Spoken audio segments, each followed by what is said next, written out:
خاک فارس کا مسافر، قسط نمبر 8، تحریر عبد المالک ہاشمی۔ اور ہم اغوا کر لیے گئے۔ میں نے ایک ایرانی ٹیکسی والے سے بھاؤ تاؤ کیا اور زاہدان جانے کے لیے اس کی ٹیکسی میں سوار ہو گیا۔ سڑک دو رویا تھی، بیچ میں چمکتی ہوئی سفید لکیر تھی جس نے ٹریفک کو مہذب بنانے کی کوشش کی تھی۔ یہ ایران کا صوبہ سیستان و بلوچستان تھا، لہٰذا زمین پیاسی تھی اور سبزہ یتیم، مگر سڑک ایسی کہ بندہ اس پر سے دوڑتے ہوئے بھی تہران پہنچ جائے۔ پاکستانی بلوچستان کی سڑکوں کا خیال آیا تو آنکھ نم ہونے کو تھی۔ ابھی ہم کوئی 30 کلومیٹر ہی چلے ہوں گے کہ یکا یک ٹیکسی والا ہنہنایا اور گاڑی کو سڑک سے اتار کر کچے میں لے گیا۔ قبلہ، یہ کیا ماجرا ہے؟ میں نے سوال کیا، مگر اس نے کانوں پر اپنی بلوچی پگڑی کے پھندنے لٹکائے اور جواب دینے کے بجائے چاڑیوں کے پیچھے جا کھڑا ہوا۔ وہاں ایک بلوچ نقاب پوش کھڑا تھا، بالکل فلمی انداز میں، اور قریب ہی ایک سفید پک اپ کھڑی تھی جس کے پیچھے چند مشکوک مسافر بیٹھے تھے۔ میرا ماتھا ٹھنکا۔ وہ پہلے تو کچھ نہیں بولا، پھر سر جھکا کر بولا، بس مہمان، آگے ہمارا راستہ ختم ہوا، اب تمہیں ان کے ساتھ جانا ہے۔ میں نے چونک کر پوچھا، مگر کیوں؟ تم تو زاہدان تک لے جانے کا وعدہ کر چکے ہو۔ نقاب پوش بلوچ آہستہ مگر روبدار لہجے میں بولا، یہ ہمارا بندہ ہے، بس یہاں تک اس کا کام تھا، آگے تم ہمارے مہمان ہو۔ میرے ساتھ والے مسافر نے تل ملا کر کہا، مہمان؟ ایسے زبردستی کے مہمان تو ہم پہلی بار بنے ہیں۔ ٹیکسی ڈرائیور نے کندھے اچکائے اور بولا، مجھے تو بس کام بتایا گیا تھا بندے پہنچانے کا، یہ علاقے کے اصول ہیں، تم سمجھو یا نہ سمجھو ہمیں ان پر چلنا پڑتا ہے۔ نقاب پوش بلوچ نے ٹیکسی ڈرائیور کو دیکھا اور بولا، اب تم جاؤ، آگے بارڈر کے پاس مت رکنا، سیدھا واپس نکلو۔ ٹیکسی ڈرائیور نے سر ہلایا اور بولا، ہاں میں جانتا ہوں، زیادہ دیر یہاں رکوں گا تو مشکلات بڑھ جائیں گی۔ میرے دل میں سوال اٹھا، یہ مشکلات کیا ہیں؟ کیا پولیس پیچھے پڑ سکتی ہے؟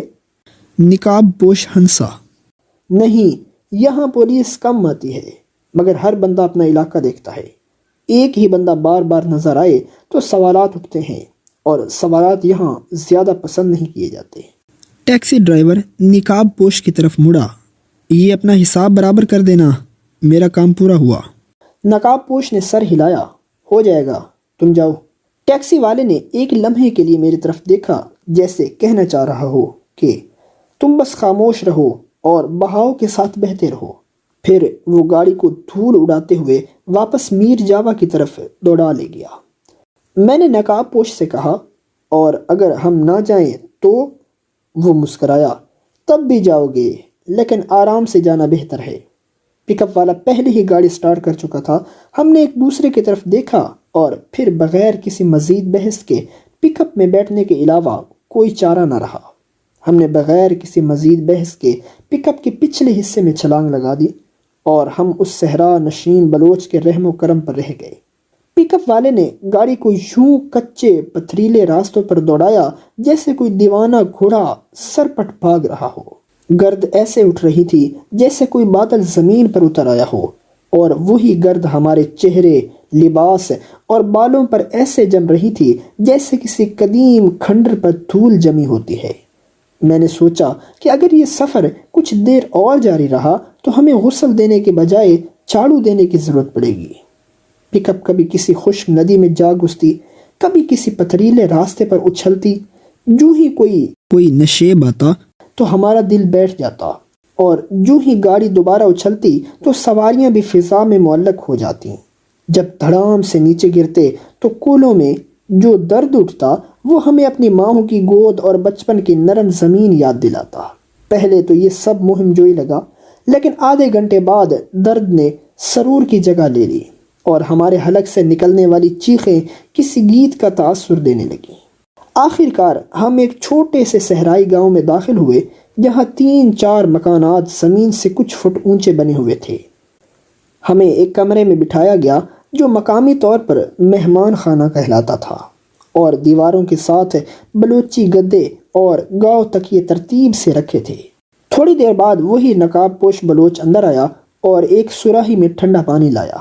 یہ لوگ گریزر ہیں، اس نے بلوچی لہجے میں وضاحت کی۔